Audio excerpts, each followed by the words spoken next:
जय हिंद साथियों, स्वागत है आपका आपके YouTube चैनल पर। आज हम कक्षा 10 के बोर्ड एग्जाम के ऑब्जेक्टिव क्वेश्चन सोल्व करेंगे।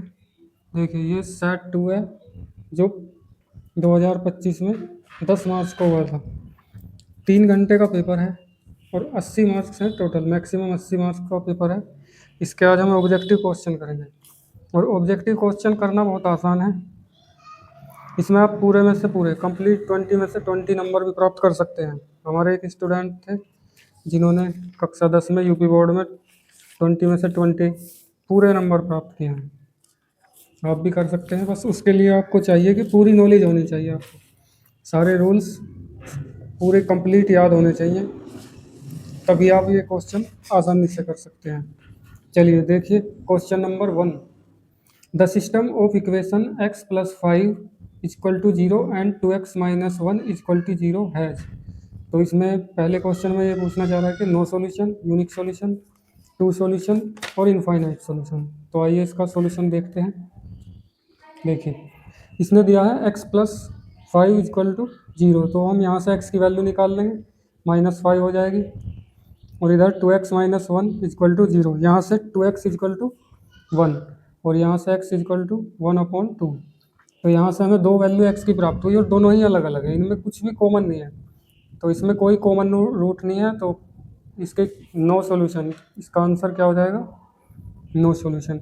क्योंकि अगर हम इसका ग्राफ भी बनाए ना, तो ग्राफ बनाएंगे तो क्या होगा, एक पॉइंट हमारा इधर है x-5 और इधर एक इधर है, तो कोई लाइन ही नहीं बन रही इनसे। एक लाइन ये बनेगी बस, दूसरी कोई लाइन नहीं जो इंटरसेक्ट करे। जब कोई लाइन इंटरसेक्ट नहीं कर पा रही तो इसका कोई भी आंसर नहीं होगा, अर्थात इसका क्या होगा? No solution. चलिए क्वेश्चन नंबर 2 देखते हैं। इसमें दिया है in a right angle triangle A B C, right angle at A, यानी जो राइट एंगल है वो ए पर है। एक राइट एंगल ट्राइंगल है और उसमें ए पर राइट एंगल है, और दिया है आगे साइन बी इक्वल टू 1/4। तो इसकी वैल्यू रखी sine B equal to 1/4। Then the value of sec B is, तो सेक बी की वैल्यू हमें फाइंड करनी है। तो इसके लिए सबसे पहले क्या करेंगे, हमारे फॉर्मूले याद होने चाहिए। ठीक है, जो हिंदी वाले हैं वो sine cos tan sec cosec cot की वैल्यू कैसे याद करते हैं? ट्राइंगल के अंदर लाल बटे कक्का से, जिसका अर्थ है लंब आधार लंब, कर्ण कर्ण आधार, यानी साइन का मतलब होगा लंब बटे कर्ण। लेकिन जो इंग्लिश वाले हैं वो इस तरीके से भी याद कर सकते हैं। P परपेंडिकुलर ये वाला, H हाइपोटेनियस, जो 90 के सामने की साइड होगी वो हाइपोटेनियस, और जो ये साइड होगी नीचे वाली इसे बोल देंगे बेस। तो इसे याद करने का तरीका है PBP HHB। अगर हम शॉर्ट में याद करना चाहें, जिस तरह से हिंदी वालों ने अपना बनाया है लाल बटे काका, उसी तरीके से हम बना सकते हैं PBP HHB। और अगर इसे और अच्छे तरीके से याद करना चाहें तो कह सकते हैं पापा बड़े पापा हाँ हाँ बेटा, पापा बड़े पापा हाँ हाँ बेटा। तो जिस तरीके से इन्होंने याद किया ऐसे ही आप भी कर सकते हैं, पापा बड़े पापा हाँ हाँ बेटा। पी का मतलब परपेंडिकुलर, एच का मतलब हाइपोटेनियस ये वाली साइड, बी का मतलब बेस है, और यही तीन चीज़ें बस राइट एंगल ट्राइंगल में, एक बेस, एक परपेंडिकुलर और एक हाइपोटेनियस कर्ण। तो हमें साइन बी का वैल्यू दिया है 1/4। तो इसका अर्थ क्या है? साइन बी का 1/4, इसका मतलब है कि साइन का मतलब क्या है? Perpendicular upon hypotenuse. तो परपेंडिकुलर ये 1 हो गया और हाइपोटेनियस 4 हो गया। तो यहाँ से हम बेस निकाल लेंगे पाइथागोरस प्रमेय की सहायता से। तो पाइथागोरस प्रमेय क्या है? हाइपोटेनियस का स्क्वायर इक्वल टू परपेंडिकुलर का स्क्वायर प्लस बेस का स्क्वायर, यानी ये जो साइड है बड़े वाली हाइपोटेनियस, इसका स्क्वायर अन्य दो साइडों के स्क्वायर के सम के इक्वल होगा। तो यहाँ से बेस का वैल्यू निकाल लेंगे हम, 4 का स्क्वायर माइनस 1 का स्क्वायर, तो 4 का स्क्वायर 16 माइनस 1 का स्क्वायर इक्वल टू 15। तो ये 15 आया, बी स्क्वायर की वैल्यू 15। तो बी की वैल्यू कितनी होगी? दोनों तरफ का स्क्वायर रूट ले लेंगे हम। तो यहाँ से बी की वैल्यू हो जाएगी √15। तो ये बी की वैल्यू √15 निकाल लिया वैल्यू 6 सेक बी की। तो सेक बी का मतलब क्या है? तो सेक बी का सेक बी का अर्थ है हाइपोटेनियस अपॉन, सेक बी का अर्थ है हाइपोटेनियस अपॉन बेस, तो ये वैल्यू यहाँ रख देंगे हाइपोटेनियस अपॉन बेस। तो हाइपोटेनियस कितना है हमारा 4 और बेस कितना है √15, तो 4 अपॉन √15, तो ये इसका आंसर हो जाएगा, यानी इसका ऑप्शन 4 अपॉन √15, ये डी इसका करेक्ट हो जाएगा। आइए क्वेश्चन नंबर 3 देखते हैं। √4 √0.4 is an natural number, rational number, integer, irrational number, तो ये हमें फाइंड करना है। कैसे करने के दो मेथड है, या तो इसका पॉइंट हटा के तब निकाल लो, इस तरह से पॉइंट हटा लिया, ये फिर अपॉन में 10 हो गया, 2 से 1 काट दिया, 2 दूनी 4, 2 पंजे 10, तो यहाँ से कितना होगा 2√5। अब यहाँ 2 भी क्या है अंडर रूट, एक इरेशनल है और ये भी एक इरेशनल है, तो इसका मतलब ये हुआ कि √0.4 भी क्या होगी, एक इरेशनल नंबर होगा। या दूसरा तरीका यह है कि इसकी पूरे की वैल्यू निकाल लो, इधर पॉइंट के बाद एक जीरो लगाओ, इसका पेयर बनाओ जोड़ा, और यहाँ से 6 छंग 36, इस तरह से करते करते तो भी ये क्या होगा, एक हमें प्राप्त होगा नॉन रिकरिंग, नॉन रिपीटिंग या नॉन टर्मिनेटिंग नंबर, जो भी क्या होगा एक इरेशनल नंबर होगा। तो हमें कभी भी बड़ा वाला मेथड यूज नहीं करना, छोटे वाला वो मेथड यूज करना। ऑप्शन वाले हैं तो उनमें कोई ज़्यादा ऐसा नहीं कि पूरा सोल्व करके दिखाना है, ऐसे भी अगर हमें पता है तो ऐसे ही टिक लगाया और आगे बढ़ गए। चलिए क्वेश्चन नंबर 4 देखते हैं। Which of the following can not be unit digit of 8 की power n where n is a natural number. जैसे इसने कहा कि n एक नेचुरल नंबर है, तो नेचुरल नंबर का मतलब 1 2 3 4 5 इनफाइनाइट। अब हम यहाँ क्या करेंगे, n की वैल्यू एक बार 1 रखेंगे, फिर n की वैल्यू 2 रखेंगे, फिर n की वैल्यू 3 रखेंगे। तो यहाँ से हम इसकी यूनिट डिजिट चेक करेंगे। तो 8 की पावर 1 की यूनिट डिजिट क्या है 8, 8 की पावर 2 का मतलब 64, तो इसकी यूनिट डिजिट क्या है 4। n का वैल्यू जब 3 ली तो क्या होगा 8 की पावर 3, तो इसकी यूनिट डिजिट कितनी होगी, क्योंकि इसका क्यूब कितना है 512, तो यूनिट डिजिट 2। चाहो तो इसकी पूरी भी निकाल लो, नहीं तो इस तरीके से भी कर सकते हैं कि 8 की ये होगी और 8 की पावर 2 का मतलब है 8 इंटू 8, तो वहाँ से 4 आ जाएगी। जैसे कि यहाँ 8 की पावर 4 की निकालनी है, तो 8 इंटू 8 4 बार, यहाँ तक हमने निकाल ली थी, बस केवल इसी में कर दो, 8 2 जा 16 का 6, ठीक है। तो इस जब 1 पावर हुई तो 8 आया, 2 हुई तो 4, 3 हुई तो 2, 4 हुआ तो 6 डिजिट आई लास्ट में। अगर 5 करेंगे तो इसी तरह से 6 में केवल 8 की मल्टीप्लाई कर लो लास्ट डिजिट से, क्योंकि हमें लास्ट डिजिट ही चेक करनी है, पूरा मेथड सोल्व नहीं करना। तो लास्ट डिजिट क्या थी 6 इंटू 8, तो 8 हो गया, यानी कहीं से कहीं तक भी हमें 0 प्राप्त नहीं हुआ लास्ट डिजिट में, ठीक है। तो इसने यही कहा कि कौन सा number can not be unit digit, तो कौन सा नंबर यूनिट डिजिट पे नहीं होगा, तो क्या होगा 0 यूनिट डिजिट पे नहीं होगा, तो इसका आंसर क्या हो जाएगा सी। चलिए अब नेक्स्ट क्वेश्चन पढ़ते हैं, इसका आंसर होगा C. Which of the following quadratic equation has real and distinct roots. तो रियल रूट के लिए ये बहुत इंपॉर्टेंट फॉर्मूला है, आइए देखते हैं। b² माइनस 4ac, जब रियल रूट की बात करेगा तो b² माइनस 4ac की जो वैल्यू है वो किससे बड़ी होगी 0 से बड़ी होगी। अगर इन्हीं में इमेजिनरी की बात करेगा, इमेजिनरी रूट्स की, इमेजिनरी, तो तब क्या होगा b² माइनस 4ac की वैल्यू 0 से छोटी होगी, और अगर इक्वल रूट की बात करेगा तो 0 के इक्वल होगी। एक तो ये फॉर्मूला बहुत इंपॉर्टेंट है, हर साल इसमें से 1 या 2 नंबर का क्वेश्चन जरूर आता है। तो हमें ऑप्शन सारे चेक करने हैं। तो पहला ऑप्शन चेक करेंगे, इसकी कंपैरिजन करेंगे, पहले पहला ऑप्शन लिखा, इसका कंपैरिजन करेंगे ax² plus bx plus c equal to 0 से। तो यहाँ से a की वैल्यू होगी 1, b की वैल्यू होगी 2 और c की वैल्यू होगी, यहाँ कुछ नहीं लिखा हुआ तो 0। तो b² माइनस 4ac देखेंगे कितना आएगा, यहाँ से b² माइनस 4ac, तो b की वैल्यू 2 रखी, फिर 4, a की वैल्यू 1, c की वैल्यू 0। जैसे ये 0 रखी तो इधर का सब 0 हो गया, तो 2 की पावर 4 इक्वल टू 4, यानी 4 क्या है 0 से बड़ा है, पॉजिटिव नंबर है, तो यही हमें चाहिए था। तो इसका आंसर क्या होगा, यही हो जाएगा, क्योंकि रियल रूट्स की बात कर रहा है। तो रियल किस में होगा b² माइनस 4ac की वैल्यू जब 0 से बड़ी होगी तो तब हमारे रूट्स क्या होंगे रियल। तो हमें अब दूसरे ऑप्शन चेक ही नहीं करने थे, लेकिन अगर मान लिया किसी का सेट ये बी है और ये ना हुआ किसी कारण से, तो फिर बी चेक करेंगे, फिर सी, बस 3 ही चेक करेंगे। अगर 3 से भी ना आया तो चौथा अपने आप हो जाएगा। ठीक है। तो बी अगर चेक करना है तो बी भी इस तरह से चेक करेंगे, ये ए का वैल्यू 1 हो जाएगी, यहाँ से कंपैरिजन करेंगे जब a x square plus B x plus c से, तो ए की वैल्यू 1, बी की वैल्यू 1 और सी की वैल्यू 1। तब यहाँ बी स्क्वायर माइनस 4ac में रखेंगे, ए की भी 1, बी की भी 1, सी की भी 1, तो ये माइनस का 3 आ जाएगा जो 0 से छोटा है, तो ये क्या हो गया नेगेटिव, तो ये आंसर नहीं होगा। फिर इसी तरह से इसकी चेक करेंगे, इसका स्क्वायर खोलेंगे, ये कट जाएगा, एक्स स्क्वायर इक्वल टू 0 आ जाएगा, तो यहाँ से ए की 1 होगी और ये क्या होंगे 0, बी की भी 0 और सी की भी 0, तो बी स्क्वायर माइनस 4ac की क्या हो जाएगी 0, तो 0 आ गई, 0 नहीं आनी चाहिए थी, क्या आनी चाहिए थी, पॉजिटिव वैल्यू आनी चाहिए 0 से बड़ा। इसी तरह से डी का चेक करेंगे, डी में क्या है 2x square plus X plus 1 equal to 0, तो यहाँ से क्या होगा ए की वैल्यू 2, बी की वैल्यू 1, सी की वैल्यू 1, तो बी स्क्वायर माइनस 4ac में रखेंगे, ए की वैल्यू बी स्क्वायर की वैल्यू 1 का स्क्वायर 4, ए की वैल्यू फिर सी की वैल्यू, तो यहाँ से -7 आया, यानी ये भी क्या होगा 0 होगा, तो ऑप्शन डी भी इसका आंसर नहीं होगा।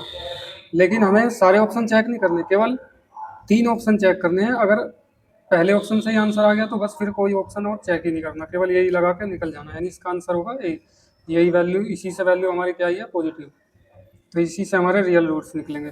फिर आइए क्वेश्चन नंबर 6 पढ़ते हैं। If the zeros of the polynomial A x square plus B x plus 2a upon B are reciprocal of each other then the value of B is, तो इसमें ये कहा है कि जो पोलिनोमियल है इसके जीरोज मतलब इसके रूट्स आर रेसिप्रोकल हैं, यानी एक दूसरे के उल्टे हैं। अगर एक रूट अल्फा है तो दूसरा क्या होगा 1 अपॉन अल्फा, तो हम मान लेंगे, हमें पूरा सोल्व नहीं करना, केवल वहाँ क्या करना है अपने दिमाग में सोल्व करना है। एक रूट अगर इसका अल्फा है तो दूसरा क्या होगा 1 अपॉन अल्फा। तो जो पोलिनोमियल ए x square plus B x plus c से इसकी कंपैरिजन करेंगे, और इसमें क्या होगा या तो सम ऑफ जीरोज या प्रोडक्ट ऑफ जीरोज, इन्हीं का फॉर्मूला लगाना है, ठीक है, केवल इन्हीं का फॉर्मूला लगाना है।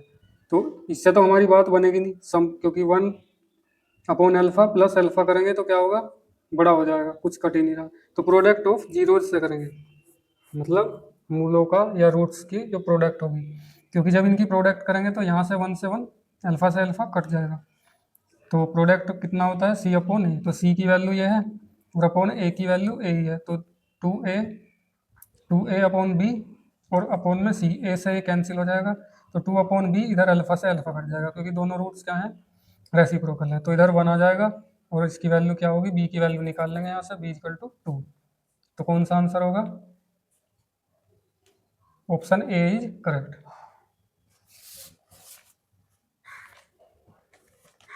आइए अब क्वेश्चन नंबर 7 देखते हैं। 7 में दिया है the distance of point A minus B from X axis, distance मतलब इसकी दूरी बतानी है पॉइंट की, जो भी ये पॉइंट है कहाँ से एक्स एक्स से, तो सबसे पहले एक क्वाड्रेंट बना लेंगे, ये चतुर्थांश सी ओरिजिन, तो पॉइंट एक्स की वैल्यू कितनी है, ये एक्स की वैल्यू है और ये वाई की, यानी एक्स एक्स पे ए चलेगा और वाई पे बी, तो जो पॉइंट होगा हमारा इधर आ जाएगा फोर्थ क्वाड्रेंट में, ठीक है, तो फोर्थ क्वाड्रेंट में ये पॉइंट आ गया, तो हमें एक्स एक्सिस की डिस्टेंस बतानी है, यानी एक्स एक्स ये है पूरा, ये है पूरा, इधर ये पूरा एक्स एक्स है, यहाँ से ये डिस्टेंस बतानी है, तो ये कितनी होगी माइनस के बी, लेकिन जो डिस्टेंस है वो हमेशा क्या होती है पॉजिटिव, तो इसका मोड ले लेंगे, यानी एक्स एक्स से जो इसकी डिस्टेंस है क्या होगी बी हो जाएगी। देखिए जैसे हम कभी भी जो दूरी होती है वो नेगेटिव नहीं होती, हमेशा दूरी पॉजिटिव होती है, बस ये जो साइन है ये बताने के लिए होता है कि वो दूरी ऊपर की साइड में है या नीचे की साइड में। जैसे कि कोई ट्यूबवेल है, आप गांव से बिलोंग करते हैं, कोई ट्यूबवेल है वहाँ नहाने के लिए जा रहे हैं, तो आप क्या करोगे उस हौज की होदी की, जिसे होदी बोलते हैं, तो हौज की गहराई नापना चाहते हो तो गहराई क्या होगी नीचे की तरफ, तो उसे माइनस से डिनोट कर देंगे, लेकिन होगी वो भी पॉजिटिव। और अगर ऊंचाई नापनी है किसी खंभे की तो वो पॉजिटिव, यानी ऊपर चलेंगे तो पॉजिटिव, और अगर नीचे की तरफ मापनी हो तो क्या होगा नेगेटिव। इसी तरह से अगर दुकान पे आपका उधार है तो नेगेटिव, और आपने उसे ज़्यादा पैसे दे दिए यानी आपके पैसे जमा है उसके पास तो पॉजिटिव। तो बस इतना ही फर्क है, दूरी हमेशा डिस्टेंस हमेशा क्या होगी पॉजिटिव, तो इसका आंसर क्या होगा बी करेक्ट आंसर होगा, यानी 7 का सी। अब क्वेश्चन नंबर 8 देखिए आइए। इन द एडजॉइंट फिगर, मतलब ये फिगर है, इसमें पी क्यू ये वाली लाइन और एक्स वाई ये वाली लाइन, ये दोनों पैरेलल हैं, और फिर बी सी भी पैरेलल है। तीनों लाइन पैरेलल है, ये वाली और ये वाली। ए पी ये दिया है 2 सेंटीमीटर, पी एक्स ये दिया है 1.5 सेंटीमीटर, बी एक्स ये बी और एक्स ये 4 सेंटीमीटर है। इफ क्यू वाई मतलब ये दूरी दी है 0.75 सेंटीमीटर, देन ए क्यू प्लस सी वाई हमें फाइंड करना है। तो हमने ये लिख लिया है डिस्टेंस। तो इस तरह के क्वेश्चन में क्या है, सिमिलैरिटी वाले चैप्टर में है, ट्राइंगल की सिमिलैरिटी वाले चैप्टर में इसमें क्या है, एक थेल्स फॉर्म में है और एक बीपीटी। तो इसमें यह है कि अगर कोई ट्राइंगल है, उसके अंदर कोई साइड बेस के पैरेलल है, जैसे कि ये दो पैरेलल है, तो ये ट्राइंगल को इस वाली साइड को या इस वाली साइड को सेम रेशियो में डिवाइड करेंगे। जितना हिस्सा इधर होगा उतना ही इधर होगा, जितना ये यहाँ से यहाँ तक का होगा उतना ही यहाँ से यहाँ तक का होगा। अगर इस वाली लाइन की बात करें तो जितना हिस्सा ए एक्स होगा उतना ही बी एक्स होगा, जितना ए वाई होगा उतना ही सी वाई होगा, मतलब ए एक्स बटे बी एक्स और ए वाई बटे सी वाई। तो इसी से हमें सबसे पहले ए क्यू चाहिए। देखिए ए क्यू है कहाँ, ए और क्यू यहाँ है, तो यानी इस वाली लाइन से करेंगे सबसे पहले। तो इस वाली लाइन से हमें इन दोनों का भी पता है और पूरे का भी, तो पूरे में ना लगा के हम केवल यहाँ तक लगाएंगे इस वाले ट्राइंगल में कि ए पी और upon P X, A Q upon Q Y, तो A P P X A Q Q Y. यहाँ से इनकी वैल्यू रख दी, ए पी की वैल्यू 2, पी एक्स की वैल्यू ये, फिर ए क्यू अपॉन इसकी वैल्यू रख दी पॉइंट ये। तो ए क्यू की वैल्यू यहाँ से निकाल लेंगे, ये इधर मल्टीप्लाई में चला जाएगा, इसका पॉइंट हटा लो, एक जीरो लगा के और इसे काट तो 2 बार, 2 से 2 1, यानी एक इसका यहाँ तक ए क्यू जो है हमारी 1 आ जाएगी। इसी तरह से हम सी वाई निकाल लेंगे, तो सी वाई हमारी सी वाई हमारी यहाँ है, तो यहाँ के लिए मतलब ये वाली पैरेलल लाइन और ये वाली पैरेलल लाइन, इनसे करना है हमें, यानी ए एक्स और बी एक्स, ए वाई और सी वाई यहाँ से करना है इस तरह से, ए एक्स अपॉन बी एक्स, ए वाई अपॉन सी वाई। तो इनकी वैल्यू रख दो, ए एक्स पूरा कितना होगा 2 तो यहाँ तक है और 1.5 यहाँ तक, तो कितना होगा 3.5 अपॉन बी एक्स की वैल्यू 4। इसी तरह से यहाँ से यहाँ तक, इसी की वैल्यू ए क्यू की हमने अभी निकाल लिया 1, तो 1 प्लस 7.5 तो कितना हो जाएगा 1.75 अपॉन सी वाई। तो इसे सोल्व कर लेंगे, सी वाई इधर चला जाएगा और ये इधर, तो सोल्व करने के बाद 2 आएगा, यानी 1 ए क्यू की वैल्यू और सी वाई की अभी 2 निकाल लिया, तो 1 + 2 = 3 हो जाएगा। ठीक है, तो 3 कौन सा ऑप्शन है, सी। तो क्वेश्चन नंबर 8 का भी क्या होगा, सी आंसर होगा। चलिए नेक्स्ट क्वेश्चन पढ़ते हैं। Next question, given triangle A B C similar, ये साइन जो है सिमिलर का है, पी क्यू आर, ये दो ट्राइंगल हैं जो सिमिलर हैं, जिसमें एंगल ए 30 है, एंगल क्यू 90 है, the value of angle R plus B is. तो ये बताना है, बहुत ही सिंपल क्वेश्चन है सिमिलैरिटी के रूल पे। देखिए दो ट्राइंगल बनाने हैं, सबसे पहले ट्राइंगल ए बी सी, और यहाँ देखिए सबसे पहले क्या दिया है, क्यू एंगल है 90, तो पी क्यू आर में ये क्यू हमने 90 का बना दिया। ठीक है, ये 90 का हो गया, और ये दोनों सिमिलर हैं ए बी सी, यानी बी भी जो होगा वो 90 का होगा। और इन्होंने दिया है एंगल ए इज 30, तो एंगल ए ये वाला 30 का होगा, तो ये 30 है तो ये इसके सिमिलर है, तो ये भी 30 का होगा। अब ये वाला बचा बस, और इधर ये भी इक्वल होंगे, क्योंकि अगर दो ट्राइंगल सिमिलर हैं तो उनके तीनों कोण भी क्या होंगे, आपस में इक्वल होंगे, कोरोस्पोंडिंग एंगल। तो यहाँ से कितना होगा, तीनों एंगलों का सम कितना होगा 180, तो ये 90 का है तो ये भी 90 के बनेंगे दोनों मिलके, ये 30 हो गया तो ये 60, तो इसी तरह से ये भी कितना हो जाएगा 60, यानी आर एंगल हमारा 60 है, आर एंगल हमारा 60 है और बी कितना है 90, तो 60 + 90 = 150। तो 150 कौन सा ऑप्शन है, सी, तो इसका भी आंसर क्या हो जाएगा, सी। ठीक है, आइए अब क्वेश्चन नंबर 10 देखते हैं। 2 coins are toasted simultaneously, the probability of getting at least one head is। दो सिक्के हैं आपके पास, उन्हें एक साथ उछाल दिया, दो सिक्के एक साथ उछाल दिया, तो आपको ये बताना कि प्रोबेबिलिटी क्या होगी केवल वन हेड प्राप्त करने की, कम से कम, एटलीस्ट का मतलब कम से कम एक हेड। तो कम से कम एक हेड का मतलब है कि आपके पास दो हेड भी प्राप्त हो सकते हैं आपको। तो इसे करेंगे, आइए सोल्व। तो सबसे पहले जो टोटल पॉसिबिलिटी है वो कितनी है। आप ऐसा भी हो सकता है दोनों पे हेड आ जाए, दोनों सिक्कों पे, एक पे हेड और एक पर टेल, दोनों पर टेल भी प्राप्त हो सकता है, एक पर हेड और दोनों पर, एक पर टेल और एक पर हेड भी प्राप्त हो सकता है।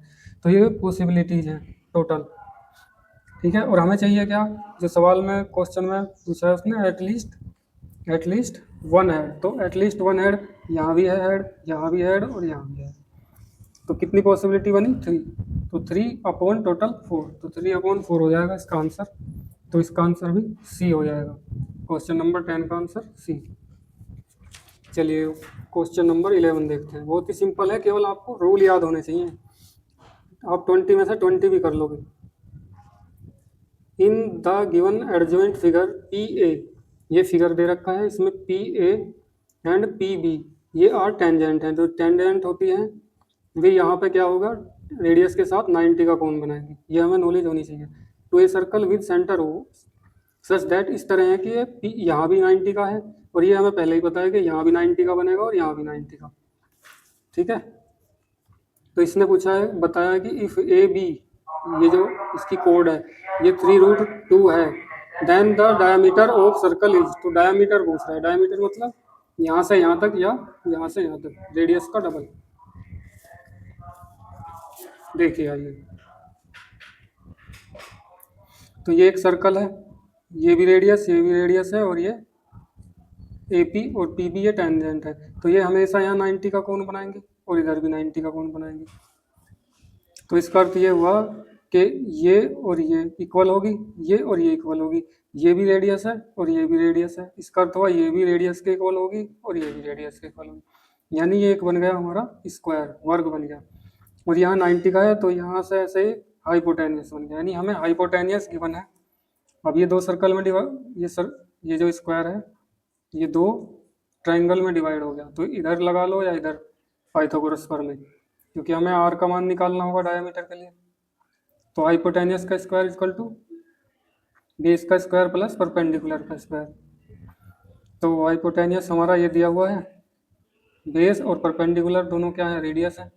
यानी आर का स्क्वायर, आर इसका स्क्वायर, यहाँ से इसका स्क्वायर करेंगे तो 18 हो जाएगा। तो यहाँ से 18/2, तो इसकी वैल्यू आ जाएगी 3। तो ये हमारी रेडियस की वैल्यू आई है। अब यहाँ जल्दबाजी नहीं करनी, क्योंकि 3 ऑप्शन में दिया हुआ है, क्योंकि उसने क्या पूछा है, डायामीटर बताना है। तो डायामीटर क्या होगा, रेडियस का डबल। तो कितना हो जाएगा, 6 आंसर हो जाएगा इसका। 11 का डी, 6 आंसर, डायामीटर का डबल कर देंगे, ठीक है। अब क्वेश्चन नंबर 12 देखते हैं। एक्स की वैल्यू ये दी है और वाई की वैल्यू ये दी है। देन हमें ये बताना है कि एक्स की वैल्यू वाई की वैल्यू के बराबर है, एक्स की वैल्यू छोटी है या बड़ी है, या दोनों एक से बड़ी है। अब ये बताइए, दोनों एक से बड़ी है, तो पहले इसे क्या करना पड़ेगा, सोल्व करना पड़ेगा। इनकी वैल्यू रख लेते हैं। कोस की वैल्यू, कोस 30 की वैल्यू क्या होगी, √3/2,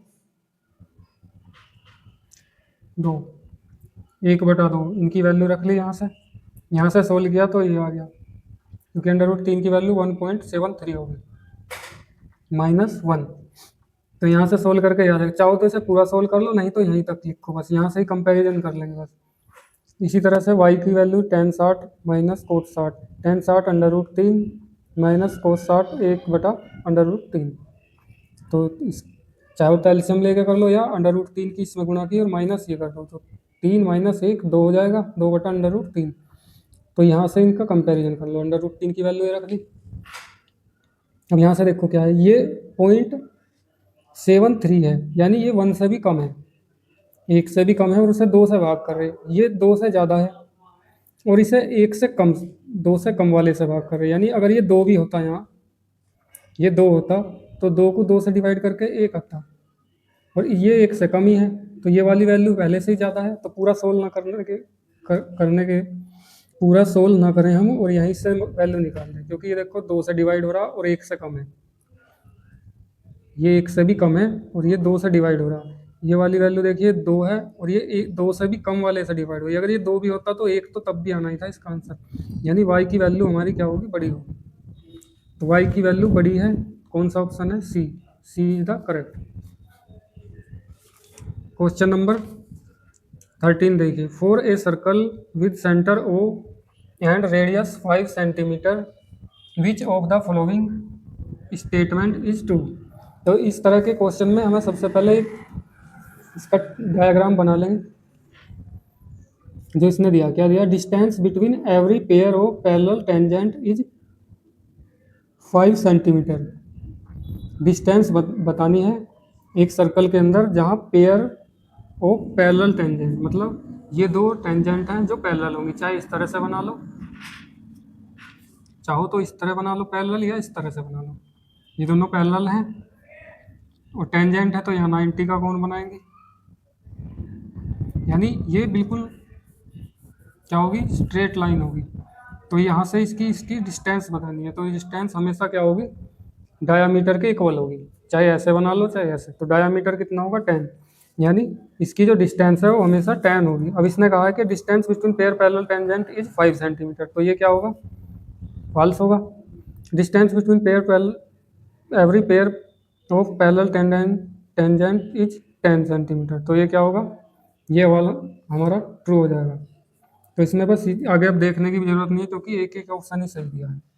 तो क्यों इज द करेक्ट, तो बी आंसर हो जाएगा इसका।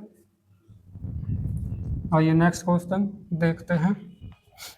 इन द एडजॉइंट फिगर, इस फिगर में T S is the tangent, ये टेंजेंट है, टी एस ये tangent to the circle centre O the value of 2x, 2x की वैल्यू बतानी।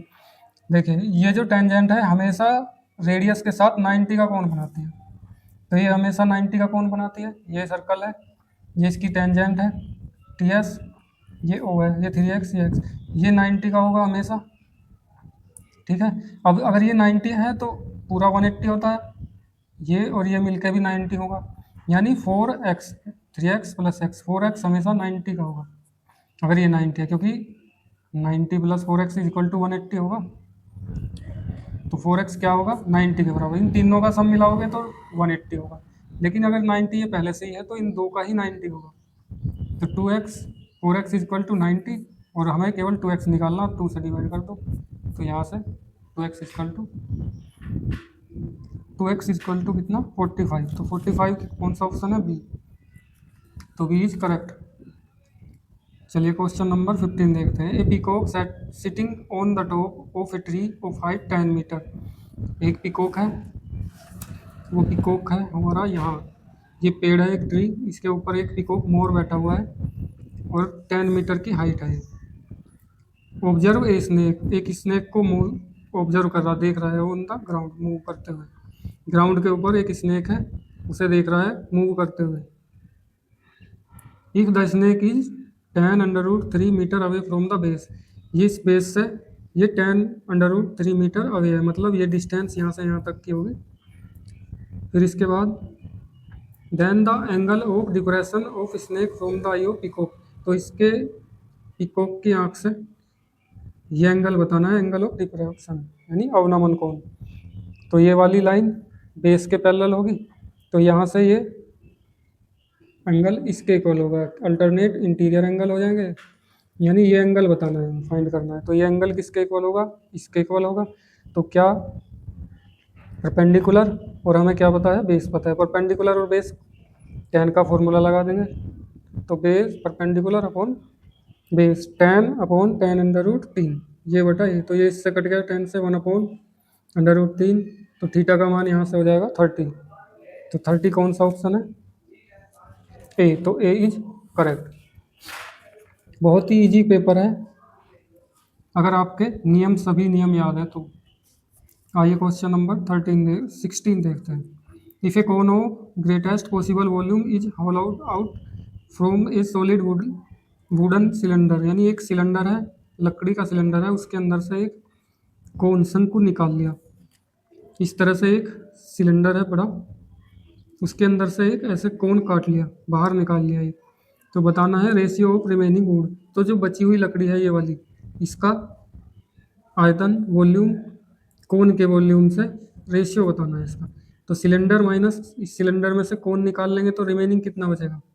सिलेंडर का होगा पाई आर स्क्वायर एच, कोन का होगा 1/3 पाई आर स्क्वायर एच। तो यहाँ से इसे घटा लेंगे एलसीएम लेके, तो ये बचेगा 2/3 पाई आर स्क्वायर एच। तो ये रिमेनिंग है। तो हमें पूछा है रिमेनिंग का कोन के साथ, तो रिमेनिंग का ये हो गया अपॉन कोन का 1/3 pi r square h, pi r square h. तो यहाँ से पाई आर स्क्वायर एच से कैंसिल हो गया, 3 से 3 तो 2/1 बचा, यानी रिमेनिंग और कोन का जो रेशियो है वो 2/1 होगा। तो 2/1 कौन सा ऑप्शन है? सी, यानी सी इज करेक्ट। आइए नेक्स्ट क्वेश्चन करते हैं।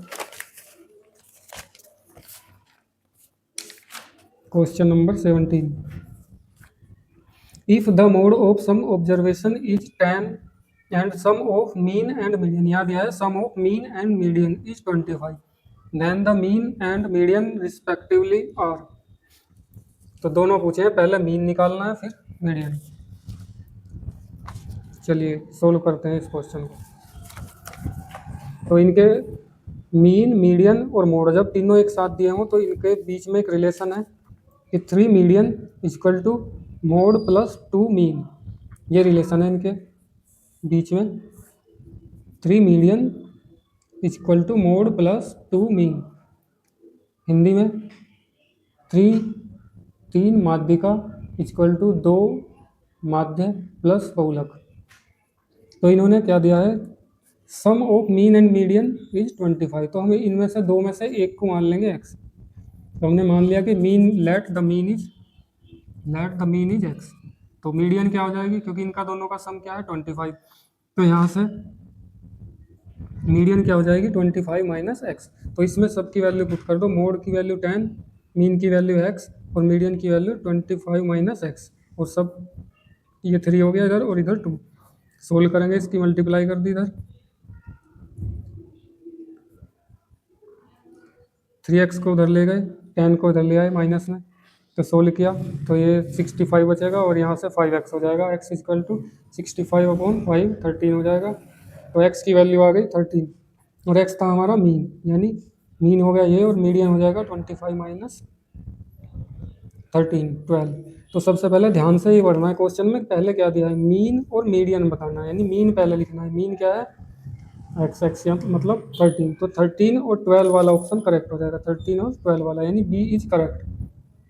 क्वेश्चन नंबर 17 का बी इज करेक्ट। देखिए ऑप्शन में ये भी दिया है तो गलती से इसे मत लगा देना, हमेशा ध्यान रखना मीन एंड मीडियन रेस्पेक्टिवली, यानी क्रम से, इनका क्रम रखना सही। पहले ये है तो पहले इसी की वैल्यू लिखनी है, ठीक है। आइए नेक्स्ट क्वेश्चन पढ़ते हैं। If the maximum number of students has obtain 52 marks out of 80 then, यानी ये कहना चाह रहा है कि अधिकतम बच्चों ने 80 में से 52 अंक प्राप्त किए। तो हमें बताना है कि 52 is the mean of the data. तो मीन तो कब होगा? जब इन्हें जोड़ के आधा करेंगे। 52 is the median of the data, तो ये भी नहीं है। 52 is the mode of data, तो ये करेक्ट है, क्योंकि सबसे ज़्यादा बार 52 अंक ही प्राप्त किए हैं अधिकतर लड़कों ने, तो ये मोड हो जाएगा। तो इसे तो सोल्व करने की भी जरूरत नहीं, ऐसे ही आंसर सी 18 का सी। नेक्स्ट क्वेश्चन बड़े ध्यान से पढ़ना है। अब लास्ट 2 क्वेश्चन, ये लास्ट 2 क्वेश्चन बहुत ही ध्यान से करना, सिंपल है, इतना कोई मुश्किल नहीं है। In question number 19 and 20 a statement of assertion is followed by the statement of reason R, choose the correct option from the following. ये 2 क्वेश्चन है 19 और 20, जिनमें एक कथन दिया है और एक उसका स्टेटमेंट निष्कर्ष भी दिया है, रीजन कारण भी बताया है। तो सबसे पहले ये पहला ऑप्शन है कि both assertion A and reason, assertion और रीजन दोनों करेक्ट है। Reason is correct explanation of A, ठीक है। दूसरा ऑप्शन है ये, इसे पढ़ लेंगे ध्यान से। तीसरा है कि A is true but reason false. तीसरा ऑप्शन है A is false and reason is true. तो सबसे पहले हम क्वेश्चन 19 को अब ध्यान से पढ़ेंगे, फिर इनके हिसाब से इनका आंसर देंगे।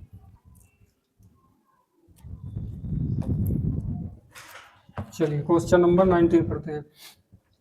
For 2 prime numbers x and y, 2 prime number, 2 prime number हैं x और y, जिसमें ये दिया है कि x जो है y से छोटा है।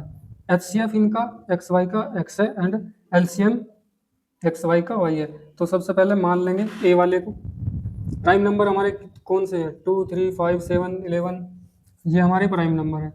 ऐसे ही आगे तक चलेंगे तो हमें केवल कोई भी दो प्राइम नंबर लेने हैं। मान लिया हमने 2 3 ले लिए, तो इनका एचसीएफ कितना होगा? एक होगा, क्योंकि दो प्राइम नंबर है, उनका एचसीएफ हमेशा एक ही होगा। चाहे दो ले, ये ले लो, चाहे ये दो ले लो, इनका भी एचसीएफ क्या होगा? एक ही होगा। चाहे 11 और 13 ले लो, 11 एंड 13, इनका भी एचसीएफ क्या होगा? 1 ही होगा। और ये कह रहा है कि इनका जो एचसीएफ होगा वो हमेशा छोटी संख्या होगी। तो छोटी संख्या कैसे हो जाएगी? 1 होगी हमेशा। हमेशा 1 ही होगा इनका एचसीएफ। और छोटी संख्या सबसे छोटी प्राइम नंबर ही 2 है। सबसे छोटी प्राइम नंबर 2 है। और एचसीएफ हमारा है 1। ये कह रहा है कि एचसीएफ 2 होगा। इधर अगर हम ये लें तो 2 होगा, 5 7 लें तो 5 होगा। तो ये क्या कह रहा है? गलत कह रहा है, रॉन्ग। तो ये क्या है? फॉल्स। तो ए तो हमारा फॉल्स है। तो ए हमारा फॉल्स है।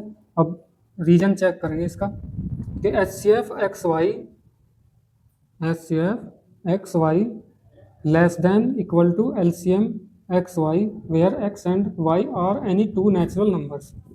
तो इस बार प्राइम नहीं दिया, इस बार दिया कि natural number, two natural number. तो नेचुरल नंबर जैसे इसने कहा हम समझ जाएंगे 1 2 3 4 5 इनकी बात कर रहा है। 1 2 3 4 5, तो इनमें से कोई भी एनी टू का ना, तो कोई भी दो ले लेंगे। 1 2 भी ले सकते हैं, 2 3 भी ले सकते हैं, 4 5 भी ले सकते हैं। तो इनमें से कोई भी ले लो, तो इनका एचसीएफ क्या होगा? एक। मान लिया 1 2 लिया तो इनका एचसीएफ क्या होगा? 1 होगा। एलसीएम क्या होगा? 2 होगा। तो एचसीएफ जो है एलसीएम से कम आया है। ठीक है। और मान लो अगर हम ले लें 4 और 8 ले लें, चलो, तो इनका एचसीएफ क्या होगा? 4, और एलसीएम क्या होगा? 8। ठीक है। तो भी एचसीएफ क्या है? कम है। ठीक है। अब अगर हम नंबर दोनों इक्वल ले लें, 2 2 10 10 या 15 15, तो एचसीएफ क्या होगा? 2 होगा। एलसीएम भी क्या होगा? 2 होगा। 10 10 ले लें तो एचसीएफ क्या होगा? 10 होगा। एलसीएम क्या होगा? 10 होगा। यानी अगर दोनों नंबर इक्वल हैं तो उनका एचसीएफ और एलसीएम भी इक्वल होगा। ठीक है। तो यहाँ इसने यही कहा है कि अगर ये एचसीएफ है तो हमेशा छोटा होगा या इक्वल होगा? तो छोटा तो होगा ही। इक्वल के लिए ये कंडीशन है कि अगर दोनों नंबर इक्वल हैं तो एलसीएम और एचसीएफ भी इक्वल होगा। यानी ये रीजन इसका सही है, टू एनी नंबर्स। उसने ये नहीं कहा कि नंबर अलग अलग हैं या सेम है। ठीक है। तो आर करेक्ट होगा और ए रॉन्ग होगा। तो अब इसमें आर करेक्ट है और ए रॉन्ग है। अब देखिए इसमें क्या है?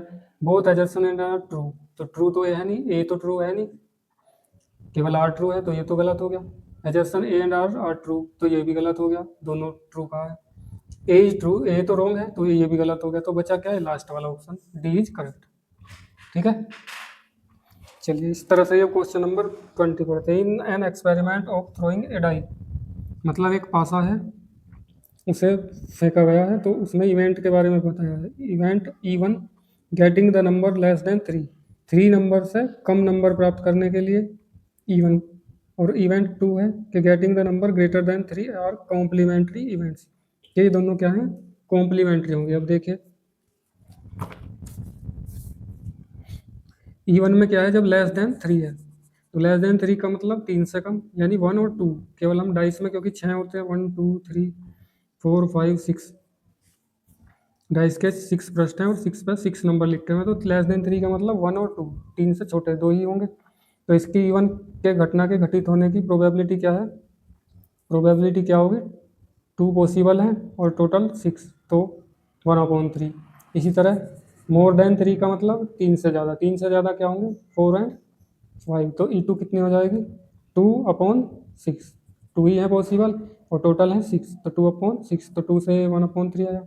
अगर हम इनका जोड़ें, ऐड करें, इन्हें जोड़ें, E1 प्लस E2, तो 1 से छोटी होंगी, 1 के इक्वल नहीं होंगे, क्योंकि इसमें क्या है? 3 नंबर इज मिसिंग, 3 नंबर की बात नहीं हुई, तो ये कॉम्प्लीमेंट्री तो नहीं होंगे।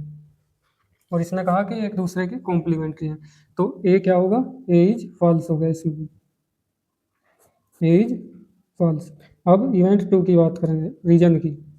रीजन में क्या है कि if two events E and F are complementary events then P E plus P F equal to 1। ठीक है। तो if two events E and F are complementary, यदि ये कॉम्प्लीमेंट्री है, then P1 P O P E plus P F equal to 1, तो ये सही है। ये कथन, ये जो रीजन है ये ट्रू है, क्योंकि अगर दो इवेंट हैं और वो एक दूसरे के कॉम्प्लीमेंट्री हैं, पूरक हैं, एक के बिना, एक के साथ दूसरा मिले तब वे पूर्ण हों, तो वे कॉम्प्लीमेंट्री होंगे, तो उससे क्या होगा, अगर उनका सम करें तो 1 होगा। ठीक है, तो ये ट्रू है। तो यानी इसमें भी क्या होगा, ए रॉन्ग हो गया और आर रीजन जो हो गया वो ट्रू, यानी इसका भी डी ही आंसर होगा। तो इसका भी क्या होगा, 20 का भी डी आंसर होगा। ठीक है, तो मुझे उम्मीद है कि आपके क्वेश्चन समझ में आए होंगे, बहुत आसान क्वेश्चन है।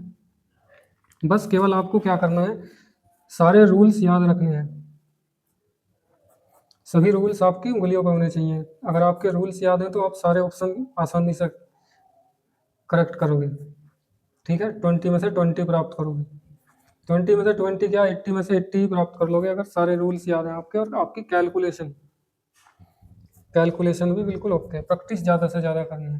तो मुझे उम्मीद है कि आपके ये सभी क्वेश्चन समझ में आए होंगे। नेक्स्ट पार्ट में हम इसके आगे के क्वेश्चन करेंगे। ठीक है, अगर आपको हमारी वीडियो पसंद आई हो तो इसे लाइक करें, अपने दोस्तों के साथ शेयर करें और हमारे चैनल को सब्सक्राइब करें। धन्यवाद।